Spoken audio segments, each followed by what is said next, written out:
Hi friends, जैसा कि हमने पिछली वीडियो में पढ़ा था एसी सर्किट के बारे में।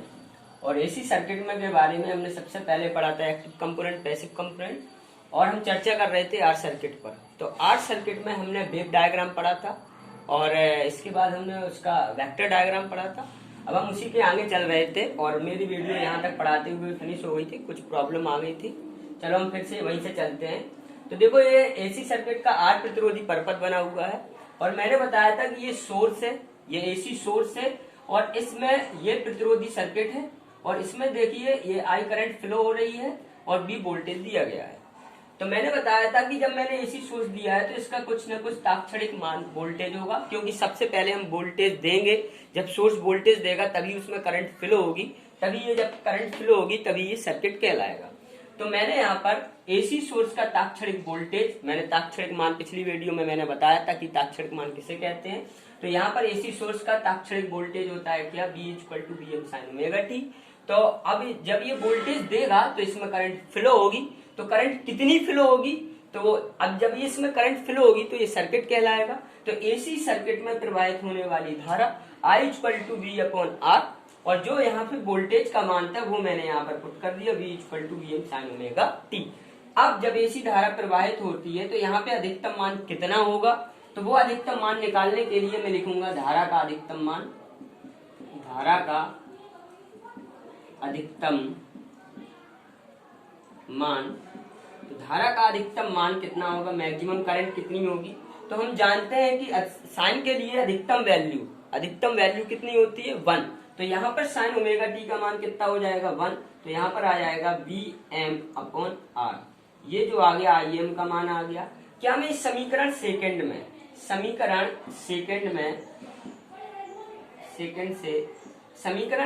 से क्या मैं Vm/R की जगह Im लिख सकता हूँ, बिल्कुल लिख सकता हूँ। तो समीकरण सेकंड में मैं क्या करूंगा कि I = यहाँ Vm/R की जगह मैं Im लिख दूंगा और साइन ओमेगा टी। तो हम देखते हैं कि मैंने इस सोर्स के द्वारा, इस प्रतिरोधी परपथ में इस सोर्स के द्वारा जो वोल्टेज दिया था उसका फेज कितना था, साइन ओमेगा टी। और यहाँ पर जो करंट फ्लो हो रही उसका भी फेज कितना है, ओमेगा टी। अगर ओमेगा टी यहाँ पर 120 होता तो यहाँ पे भी ओमेगा टी कितना निकल के आ रहा है, 120 ही होता। तभी हम कहते हैं कि प्रतिरोधी परपथ में वोल्टेज और करंट सेम फेज में होते हैं। दोनों जगह फेज कैसे हैं, दोनों जगह फेज सेम है। तभी हम कह सकते हैं कि प्रतिरोधी परपथ में वोल्टेज और करंट सेम फेज में होते हैं। तो यहाँ हम समझ गए होंगे। अब हम आगे बात चलते हैं पावर के बारे में।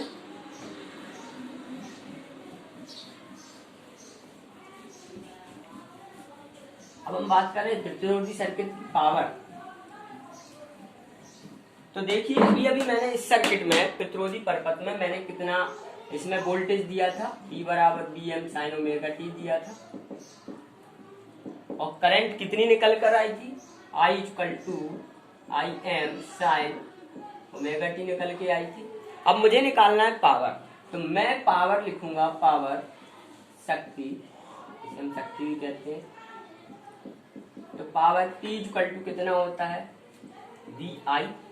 तो यहाँ पर मैं वोल्टेज का मान रखूंगा Vm sine omega T into I का मान रखूंगा Im साइन ओमेगा टी, और मैं इसका मल्टीप्लाई कराऊंगा तो Vm Im और साइन ओमेगा टी हो जाएगा साइन स्क्वायर ओमेगा टी।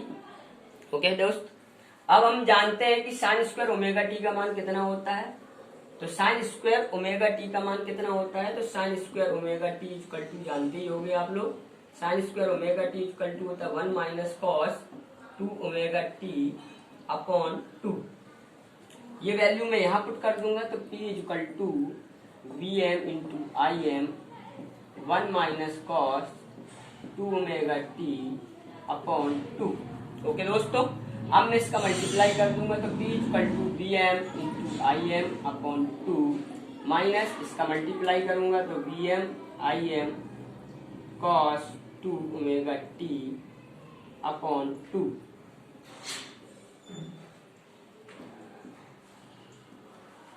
अब देखिए जो अपना एसी सर्किट करंट जो फ्लो होती है उसका पूर्ण चक्र जो होता है वो पूर्ण चक्र बनता है कहां से कहां तक, 0 से लेके 2 पाई तक। यहाँ पे 0 होता है, 0 से लेके 2 पाई तक एक पूर्ण चक्र बनता है। एक पॉजिटिव और नेगेटिव चक्र से मिलकर यहाँ पर एक ऑसिलेशन होता है। और ये जो पूरी चक्र की जो टाइमिंग होती है वो कितनी होती है, 0 से लेके 2 पाई तक। तो हम यहाँ पे और जो भी इसमें जो चेंजेस होता है किसके अनुसार होता है, टाइम के अकॉर्डिंग होता है। तो यहाँ पे देखिए टाइम यहाँ पर है, यहाँ पर टाइम नहीं है ना। तो हम एक पूर्ण चक्र के लिए शक्ति निकालेंगे, एक पूर्ण चक्र के लिए, एक पूर्ण चक्र के लिए शक्ति निकालेंगे। तो P = बराबर Vm × Im upon 2 minus Vm Im × cos 2ωt upon 2। देखिए दोस्तों जब एक पूर्ण चक्र की बात चलती, जब किसी पूरे, जैसे हमें कोई छोटी सी वैल्यू पता हो और हमें उसकी पूरी वैल्यू निकालनी हो, तो जब भी हम किसी भी चीज का पूर्ण मान निकालते हैं तो उसके लिए करते हैं हम समाकलन। छोटे रूप को पूर्ण रूप में बदलना ही समाकलन कहलाता है। तो मैं यहाँ पर इसका करूंगा समाकलन। और पूर्ण चक्र कहाँ से कहाँ तक था अपना दोस्तों, 0 से लेके 2 पाई तक। अगर मैं इसका समाकलन करूंगा किसके सापेक्ष, टी के सापेक्ष, तो अगर मैं इसका समाकलन करूंगा तो आप समाकलन आपको आते ही होंगे। अगर आप इसका समाकलन करेंगे तो इसका समाकलन आएगा अपना कितना, 0 आएगा। आप चाहे करके देख लीजिए। तो हम इसका समाकलन कर देंगे, 0 आ जाएगा। अब मैं यहाँ पे लिख सकता हूँ P बराबर Bm upon √2 multiply Im upon √2। क्या दोस्तों आप लोग जानते हो, आप लोगों ने पढ़ा है कि VRMS यानी कि root mean square value, voltage की रूट मीन स्क्वायर वैल्यू माध्य मूल मान बराबर होता है Vmax अपॉन √2। इसी प्रकार IRMS = होता है Im अपॉन √2। ये दोनों वैल्यू मैं यहाँ पे रख दूंगा। तो P बराबर यहाँ से बनेगा मेरा VRMS और Im अपॉन √2 का बनेगा IRMS। तो इस प्रकार दोस्तों हमारी प्रतिरोधी शक्ति की जो प्रतिरोधी परपथ की जो शक्ति निकल के आई है वो निकल के आई है कितनी, कि प्रतिरोधी परपथ में वोल्टेज के आरएमएस मान तथा करंट के आरएमएस मान के गुणनफल को उस प्रतिरोधी परपथ की शक्ति कहते हैं। ओके दोस्तों, तो यहाँ पे हमारा प्रतिरोधी परपथ खत्म हो गया है और हम अगली वीडियो में एल सर्किट के बारे में पूरा टॉपिक पढ़ेंगे और उसको फिनिश करेंगे। तो आज के लिए दोस्तों इतना ही, क्योंकि वीडियो फिर काफी लेंथी हो जाएगी तो क्वालिटी में फिर। अच्छा दोस्तों, अगर जब आप लोग वीडियो देखते हो अगर आपको क्वालिटी में कोई प्रॉब्लम आती है, साउंड में कोई प्रॉब्लम आती है तो प्लीज हमें कमेंट करके जरूर बताएं। ओके दोस्तों, अगली वीडियो में हम एल सर्किट के बारे में डिस्कस करेंगे और उसको पढ़ेंगे। Thank you.